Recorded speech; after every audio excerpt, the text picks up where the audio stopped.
कैथल में दमनकारी दिवस पर बोलते हुए किसान नेताओं ने कहा, केंद्र सरकार के खिलाफ देश भर में किसानों में भारी आक्रोश और गुस्सा है। लगातार किसानों को नजरअंदाज कर दमनकारी नीतियों से देश भर के किसानों को दबाने का काम किया जा रहा है। इसी को लेकर आज कैथल में भी दमनकारी दिवस मनाया गया। कैथल के हनुमान वाटिका में सैकड़ों की संख्या में किसान इकट्ठे हुए और नारेबाजी करते हुए कैथल लघु सचिवालय में पहुंचे। किसानों द्वारा उपयुक्त कैथल के नाम ज्ञापन देने की योजना भी बनाई गई। बात यह है जी, लगभग 90 दिन हो गए किसान जो दिल्ली बॉर्डर पर बैठे हैं अपने मांगों को लेकर। सरकार उसकी ओर ध्यान नहीं दे रही। तो आज फैसला लिया था भाई 24 तारीख को जो सरकार दमनकारी नीति अपना रही है उसके विरोध में डीसी के द्वारा राष्ट्रपति को ज्ञापन दिया जाएगा।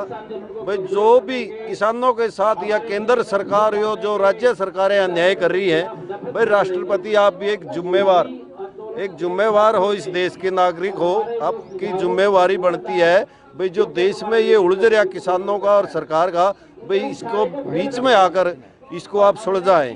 आज किन किन नीतियों को लेकर आज प्रदर्शन किया गया? अकेले किसान की नीतियां हैं या फिर महंगाई को लेकर या अदर उनको लेकर भी? आज सभी नीतियों को लेकर ये प्रदर्शन और ये धरना किया जा रहा है। जो हमारे किसान भाई जेलों के अंदर पड़े हैं उसके विरोध में, जिसके ऊपर झूठे मुकदमे बनाकर और उनको धमकाया जाता है और जिसके वारंट जारी किए जा रहे हैं उसके खिलाफ में, जो डीजल और पेट्रोल के दाम हर रोज इतने बढ़ रहे हैं कि हर गरीब आदमी तेल खरीदने पर नहीं सकता, और जो गैस सिलेंडर जो हमारी माताओं बहनों को उसकी आदत डाल दी फ्री देकर पहले दो, लेकिन आज 800 रुपये का सिलेंडर हो गया। हर गरीब आदमी वो सिलेंडर नहीं ले सकता।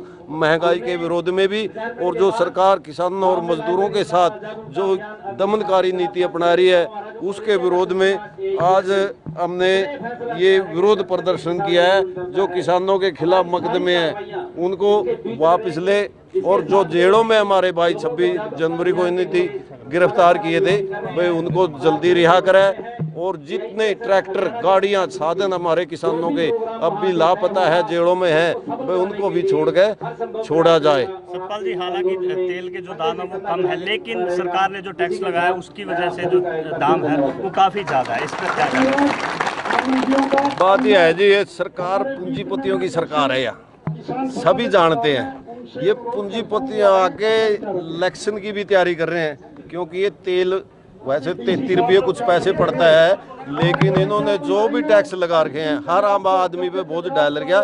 ये पैसा इकट्ठा करने की लूट मचा रखी है इन सरकारों ने, चाहे केंद्र सरकार हो चाहे हरियाणा सरकार हो, इनने थी पूरी लूट मचा रही है जिससे हर आदमी दुखी है और त्रास है इस वक्त। वहीं कृषि मंत्री ये कहते हैं कि इकट्ठी कर लो। वो तो कृषि मंत्री है, कुछ कहो जी, कहने से कुछ नहीं होता, लेकिन ये बीड़ी दिखाएगी उनको, और ये भीड़ के ही कारण आप कृषि मंत्री बने हो, और इस भीड़ ने ही आपको वोट देके जिताया था, और ये भीड़ ही आपको उस कुर्सी से उतारेगी। तब पता लगेगा भाई भीड़ में क्या ताकत होती है। जो वो कुर्सी पे बैठ के अनाप शनाप बयान दे रहे हैं कृषि मंत्री, उसकी जिम्मेवारी बनती थी भाई किसानों के साथ अन्याय हो रहा है, कृषि मंत्री की जिम्मेवारी है भाई किसान के साथ अन्याय नहीं हो। उसने किसानों के साथ खड़े होना चाहिए था, ना कि किसानों का मजाक उड़ाना चाहिए था। हम उसकी निंदा करते हैं। और जो हरियाणा का जेपी दलाल कृषि मंत्री है, जो ऐसे है भद्र व्यवहार किसानों के साथ कर रहा है, मैं तो अपनी मन मर्जी से मर रहे हैं, किसी ने अपने मरने की भी कोई है भाई अपनी मर्जी से। ये किसान की गलत नीति के कारण ही किसान आत्महत्या कर रहे हैं, क्योंकि अगर ये काले कानून लागू हो जाए, अब भी कर्जा में डूब रहा है बेचारा, आत्महत्या करने लग रहा।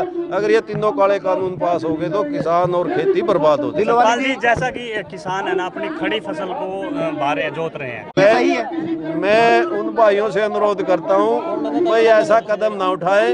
हमारा कहने का भाव था ये सिर्फ भाई अगर सरकार ये काले कानून वापस नहीं लेगी तो किसान ये कदम भी उठा सकता है। इन अनाज के लिए तो हम लड़ाई लड़ रहे हैं और ये गलत कर रहे हैं। मेरे भाइयों से मेरी हाथ जोड़कर प्रार्थना है। ने जो बयान दिया था कि किसान अपनी फसलों को बहाकर जो दिल्ली बॉर्डर पर पहुंचे, तो कहीं ना कहीं राकेश टिकैत द्वारा जो बयान दिया गया था वो कहीं ना कहीं असर तो कर रहा है, लेकिन ये गलत है।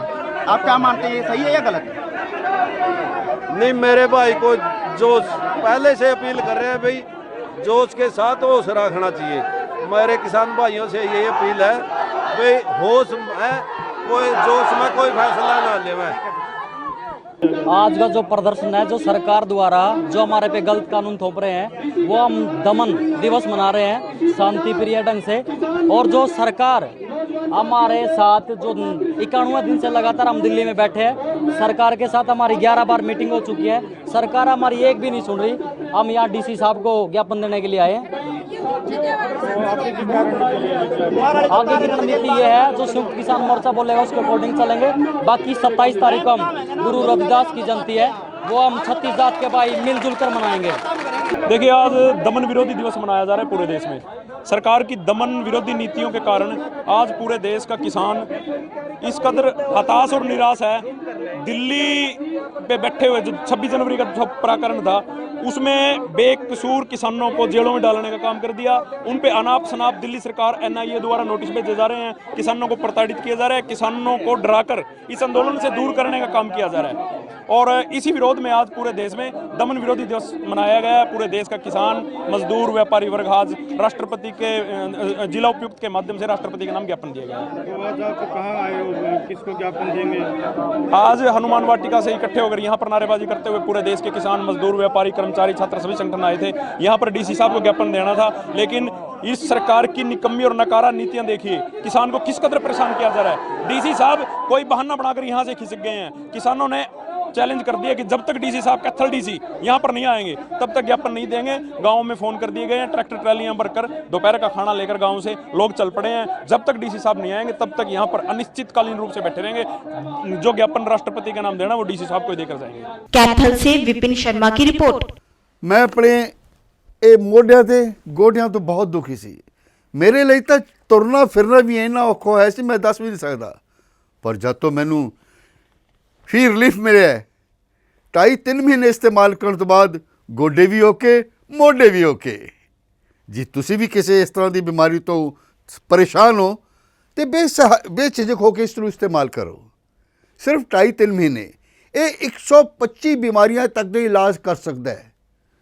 ਫੀ ਰਿਲੀਫ ਹਮੇਸ਼ਾ ਯਾਦ ਰੱਖੋ। ਬਸ ਕੁਛ ਦਿਨਾਂ ਤੋਂ ਮੈਨੂੰ ਬਾਲਾਂ ਦੀ ਬੜੀ ਸਮੱਸਿਆ ਸੀ, ਮੇਰੇ ਬਾਲ ਝੜਨੇ ਸ਼ੁਰੂ ਹੋ ਗਏ ਸੀ। ਮੈਨੂੰ ਮੇਰੇ ਦੋਸਤ ਨੇ ਆਇਲ ਫੀ ਰਿਲੀਫ ਵਾਲੇ ਦੱਸਿਆ। ਮੈਂ ਇਹ ਤੇਲ 3 ਕੁ ਮਹੀਨੇ ਲਾਣਾ ਆਪਣੇ ਸਿਰ ਤੇ ਅਪਲਾਈ ਕੀਤਾ। ਇਹ ਬਿਲਕੁਲ ਆਯੁਰਵੈਦਿਕ ਤੇਲ ਹੈ, ਇਹਦਾ ਕੋਈ ਸਾਈਡ ਇਫੈਕਟ ਨਹੀਂ ਹੈ। ਤੇ ਮੇਰੇ ਬਾਲ ਜਿਹੜੇ ਗੰਜਪਣ ਪੈਣਾ ਸ਼ੁਰੂ ਹੋ ਗਿਆ ਸੀ ਉਹ ਦੁਬਾਰਾ ਆਉਣ ਲੱਗ ਗਏ। ਤੇ ਮੈਨੂੰ ਤਾਂ ਬੜਾ ਫਾਇਦਾ ਦਿੱਤਾ ਇਸ ਨੇ। ਜੇ ਤੁਹਾਨੂੰ ਵੀ ਕਿਸੇ ਇਸ ਤਰ੍ਹਾਂ ਦੀ ਪ੍ਰੋਬਲਮ ਦਾ ਤੁਸੀਂ ਸਾਹਮਣਾ ਕਰ ਰਹੇ ਹੋ ਤਾਂ ਇਹ ਤੇਲ ਲਾਣਾ ਨਾ ਭੁੱਲੋ। कितना कितनी ਅਸੀਂ ਆਪਣੇ ਬਾਲਾਂ ਕਰਕੇ ਸ਼ਰਮ ਫੀਲ ਕਰਦੇ ਹਾਂ, ਕਿਤੇ ਸੋਸਾਇਟੀ 'ਚ ਬੈਠੇ ਹਾਂ ਕਿ ਕੋਈ ਮਜ਼ਾਕ ਨਾ ਕਰ ਰਿਹਾ ਹੋਏ। ਪਰ ਥੈਂਕਸ ਟੂ ਫ੍ਰੀ ਲੀਵ ਜਿਹਨੇ ਮੇਰਾ ਇੱਕ ਕੌਨਫੀਡੈਂਸ ਬਿਲਡ ਕੀਤਾ, ਜਿਹਦੇ ਲਗਾਉਣ ਨਾਲ ਮੈਂ ਮਾਰਕੀਟ 'ਚ ਹੁਣ ਬੜਾ ਹੀ ਕੌਨਫੀਡੈਂਟ ਹਾਂ। ਔਰ ਇਹਦੇ ਨਾਲ ਮੈਨੂੰ ਬੜਾ ਫਾਇਦਾ ਹੋਇਆ। ਅਤੇ ਮੈਨੂੰ ਸਰਵਾਈਕਲ ਦੀ ਵੀ ਦਿੱਕਤ ਸੀ ਅਤੇ ਉਹਦੇ ਨਾਲ ਵੀ ਮੈਨੂੰ ਬੜਾ ਰਿਲੀਫ ਮਿਲਿਆ। ਇਹ ਯੂਜ਼ ਕਰੋ ਅਤੇ ਮੈਂ ਪ੍ਰੈਕਟੀਕਲ ਯੂਜ਼ ਕਰ ਰਿਹਾ।